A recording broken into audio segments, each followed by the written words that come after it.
2 weeks is our last session before the Suspiro concert. And it's our final chance to prepare any scores for Suspiro. We're going to rehearse the things we're going to play together.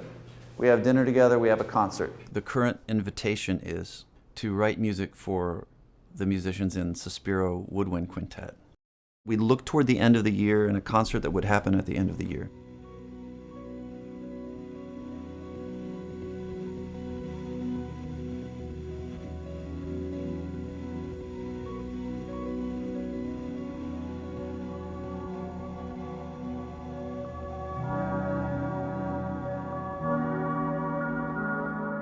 I think the only thing that can combat that feeling of isolation and aloneness and depression is hope. 1, 2, 3, 4, 1, 2,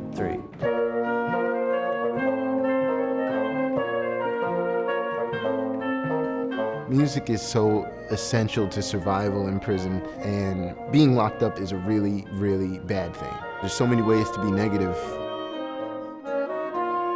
Rob was already a pretty strong player from the very beginning. He's writing rich, interesting, sometimes emotionally ambiguous music.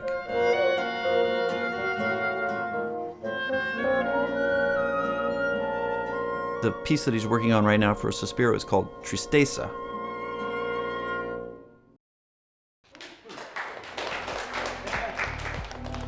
Tristeza, it means sadness in Spanish. It's the kind of sadness that you feel but isn't really portrayed through your facial expression or your body language. Yeah, it has a sadness in it, but with Rob, there's this wonderful sense of hope. I want to convey through people that even in the low points, that hope is right there. In fact, when you're saying that this thing is really bad right now and I'm feeling really desperate, that lots of other people have felt that way. Guys right around you are probably feeling that way right now. From the time I got here, I can feel like there's been such a significant amount of personal musical growth just by being around other musicians as opposed to being isolated in one cell trying to figure things out on my own. All of a sudden, communication becomes part of the equation. It's just a totally different approach to life, I think.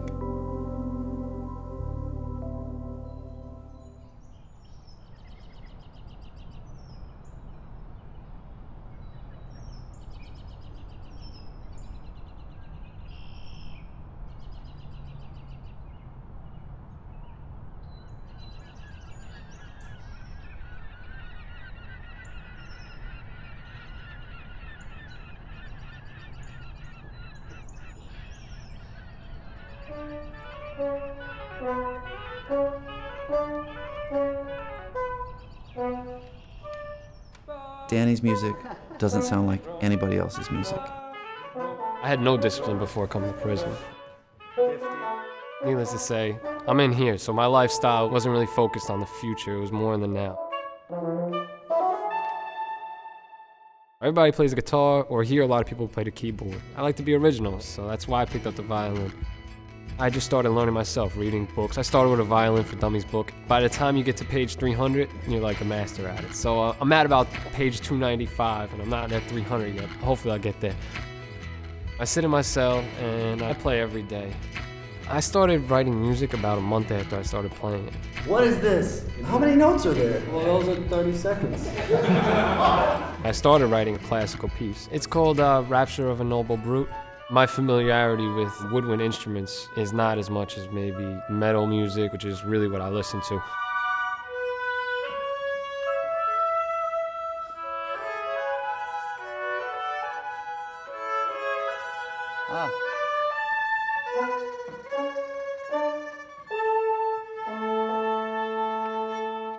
Music has definitely been the main discipline for me now. I wouldn't be anywhere without music.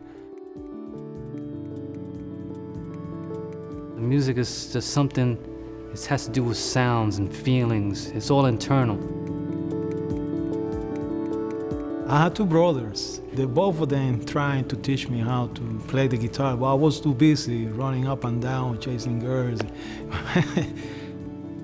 My two brothers passed away. I regret that a lot because my two brothers want to do something for me. I didn't see it that way.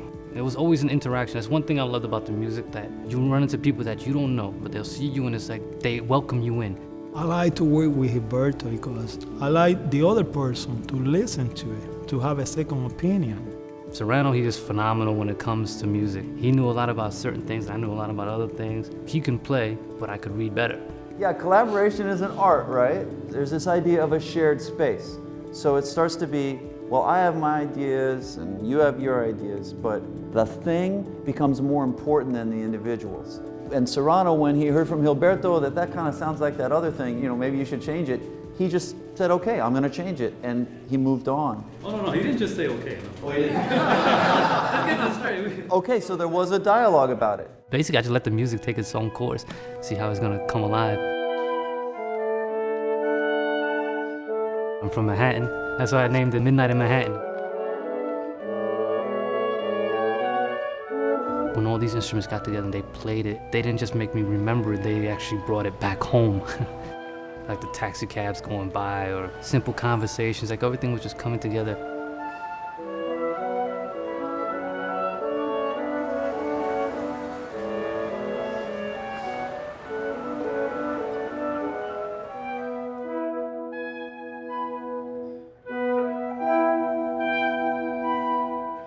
I just use the music to feel good, to basically it's like taking me out of this place.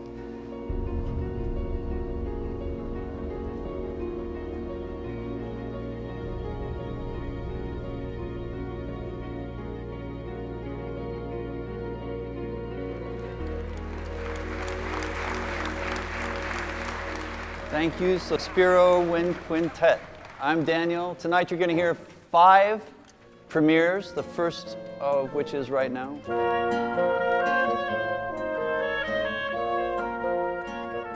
It's always proud for us to share what we do and come here and perform with the best entourage you could ever have.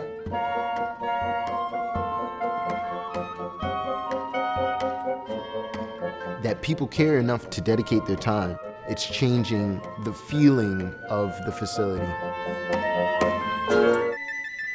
I started putting this together months ago, and then they were nice enough to come. They played it, and they did such a wonderful job. I said, you know what, I gotta make it more difficult and add, like more going on. So that's what happened, and then I kept going and going, and I'll shut up and play.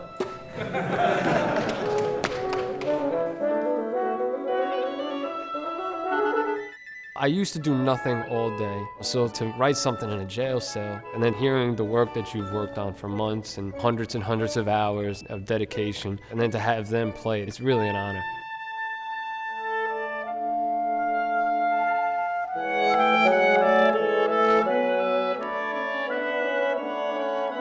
In this place, there's a lot of ego, a lot of animosity, a lot of self-doubt, self-hate. But when they come in here, you don't see all these mixed up feelings. You see them joking around, laughing. It makes them feel better.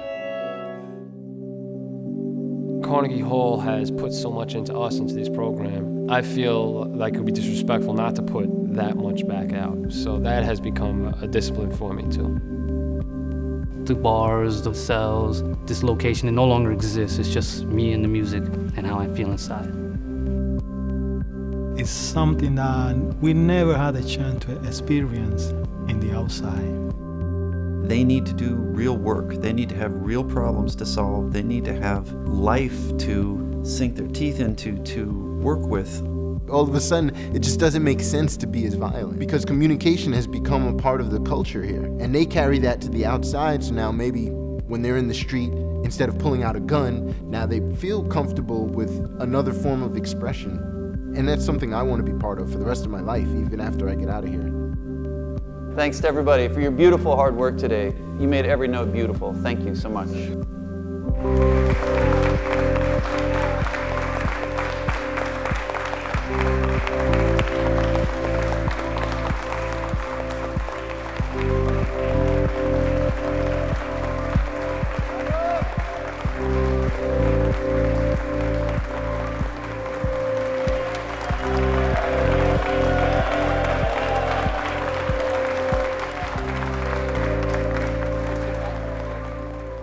Superintendent Heath said, when these men get out of prison, they're going to be your neighbors. Who do you want to have as your neighbor? Someone who's been through a process where they're learning to think and work and engage with life, or somebody that's just been left in their cell for 15 or 20 years. Good night. That's a pretty potent argument. When you tried your best to hurt me, did you think that I could bear the burden of your blaming? Thanks to you, my heart has been buried in a pauper cemetery, in a plain but very sturdy wooden box.